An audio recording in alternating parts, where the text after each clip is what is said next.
কি বলছো তুমি? বৌরানী বাড়ি থেকে বেরিয়ে গেছে? তাহলে এখন কি হবে ওরি? সেটাই তো বুঝতে পারছি না। বৌরানীকে যে কন্ট্যাক্ট করবো তার কোনো উপায় নেই। কিন্তু ওরা তো চুপ করে বসে থাকবে না। দেবুরা নিশ্চয়ই এতক্ষণে বৌরানীকে খুঁজতে বেরিয়ে গেছে। তাহলে কি হবে এখন? অরূপ, অরূপ, ওরা যদি কোনোভাবে বৌরানীকে ধরতে পারে ওরা কিন্তু ছেড়ে দেবে না। দাঁড়ো, কি করা যায় এখন? এখন একমাত্র একটাই উপায় আছে আমার কাছে। কি? তুমি চট করে পিসুকে ফোন করো। দেখো, এই অবস্থায় যদি কেউ কিছু করতে পারে তাহলে একমাত্র পিসুই পারবে। রাইট, তুমি একদম ঠিক বলেছো। আমি এক্ষুনি পিসুকে ফোন করছি।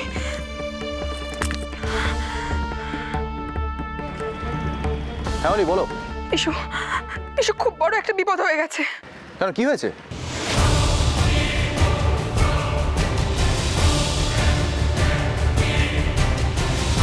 কনক কিন্তু একবার পালিয়ে বেঁচে গেছে, এবার কিন্তু কিছুতেই ওকে আর বাঁচতে দেওয়া যাবে না। তুমি একদম টেনশন করো না, কাজ এবার হবেই। এসব তুমি কি বলছো অলি? হ্যাঁ পিসু, আমি নিজের কানে শুনেছি। তুমি কিছু একটা করো, আমার কিন্তু খুব ভয় করছে। অলি, তুমি একদম চিন্তা করবে না, কেমন? আমি দেখছি কি করা যায়। হ্যাঁ। কি অদ্ভুত, তুমি এখনো যাওনি? জানো, অলি ফোন করেছিল। এক মিনিট। হ্যাঁ বলো। আচ্ছা ঠিক আছে, আমি রাখছি। আচ্ছা শোনো, আমাকে এক্ষুনি করে বেড়ে নিয়ে চলো। কে ফোন করেছিল? বড় বৌদি ফোন করেছিল, মা খুব অসুস্থ। মাই গড, কি হয়েছে? আমি জানি না, বিষয় কান্নাকাটি করছিল। তুমি প্লিজ নিয়ে চলো না আমাকে। আচ্ছা এক মিনিট, আমি রেডি হয়ে আসছি, এখন চেঞ্জ করে আসছি।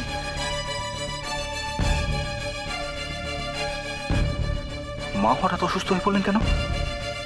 বৌরানী ভালো আছে তো? পারলাম না গো, পারলাম না।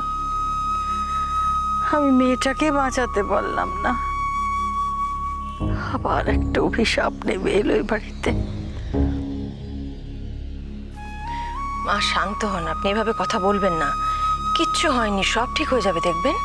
কিচ্ছু ঠিক হবে না ইন্দু, কিচ্ছু ঠিক হবে না। আমি এত চেষ্টা করেও ওকে আটকাতে পারলাম না।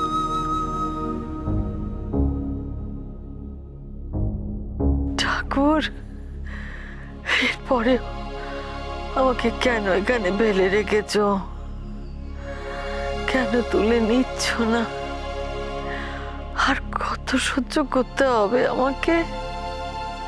আসুন আসুন ডাক্তার।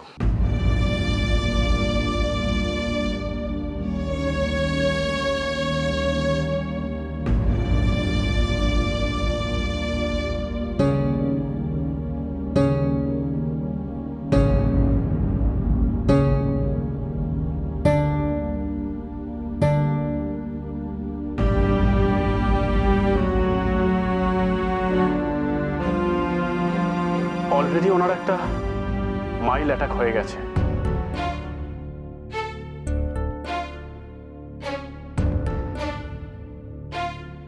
বিপিটাও হাই, আর শুনলাম ওনার সুগারও আছে। এই অবস্থায় ওনাকে বাড়িতে রাখাটা ঠিক হবে না। তাহলে ওনাকে এখনই নার্সিংহোমে নিয়ে যেতে হবে। কোন নার্সিংহোমে নিয়ে যাওয়া যায়? ডক্টর, আপনি কোথায় সাজেস্ট করেন? ইন্দু,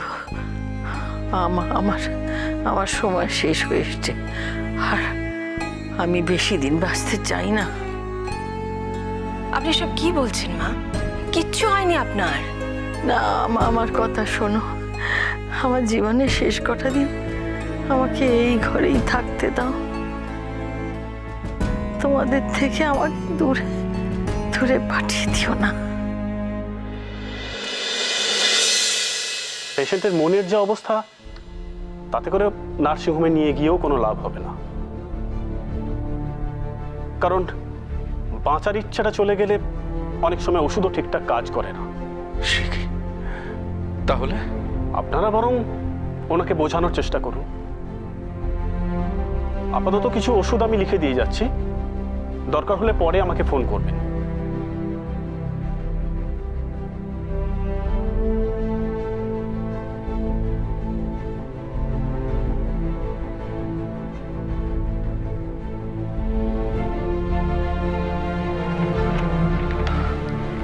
আমি তাহলে এখন আসি।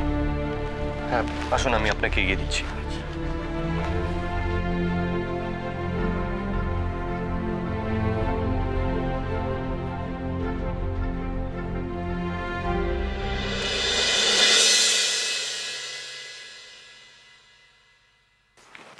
কি হয়েছে? কি হয়েছে মায়ের? এসছিস, বড্ড দেরি করে এলি রে।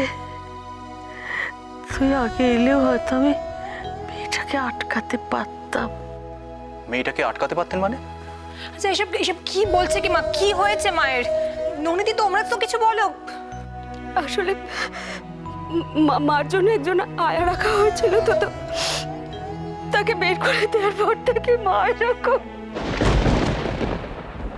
আচ্ছা কেন, মানে কে বের করলো?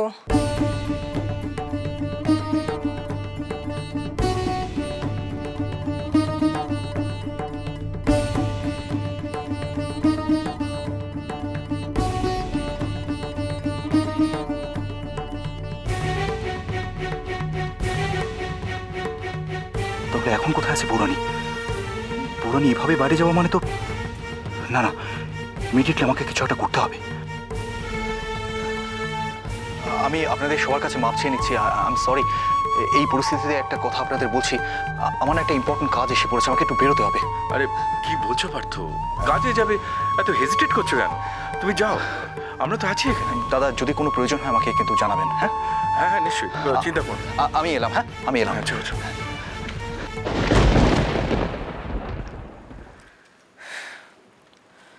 মা আমার একটা কথা শুনবে তুমি?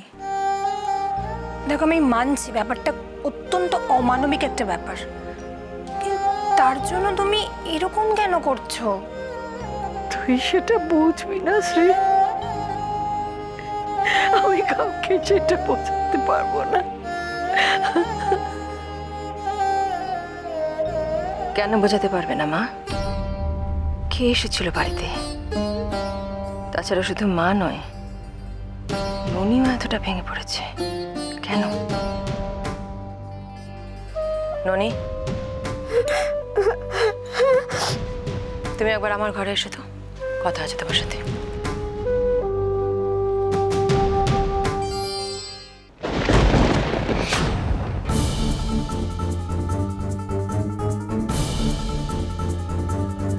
কাজটা হয়ে যাওয়া মাত্রই কিন্তু আমাদেরকে খবর দেবে। অপেক্ষা করছি আমরা।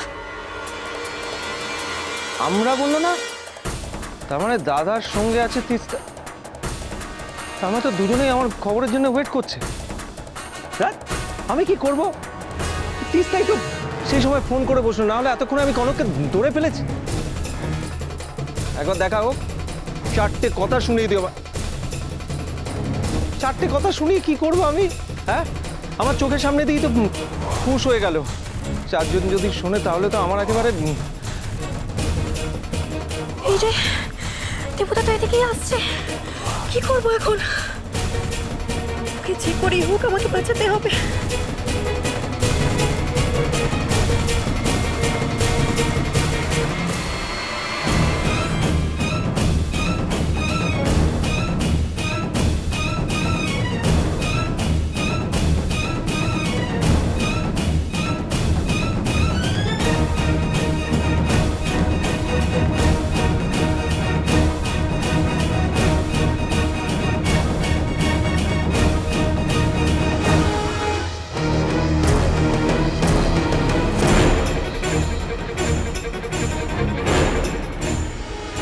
না, এভাবে হবে না। এইভাবে খুঁজে কোনো লাভ নেই। আমাকে নিজের মতো করে এত্তলা করতে হবে। এখানে না দাঁড়িয়ে থেকে বাড়িতে যাই, ওখান থেকে খোঁজ খবর করে তারপর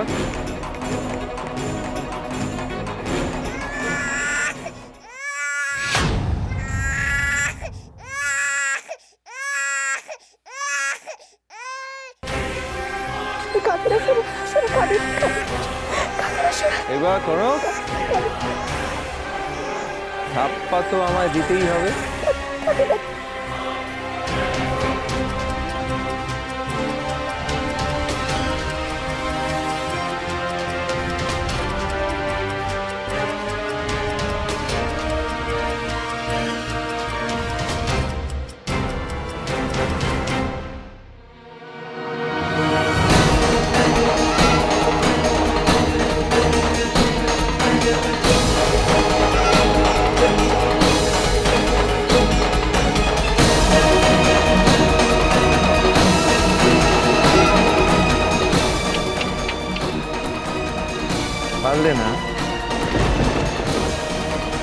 পারলে না তো করুন।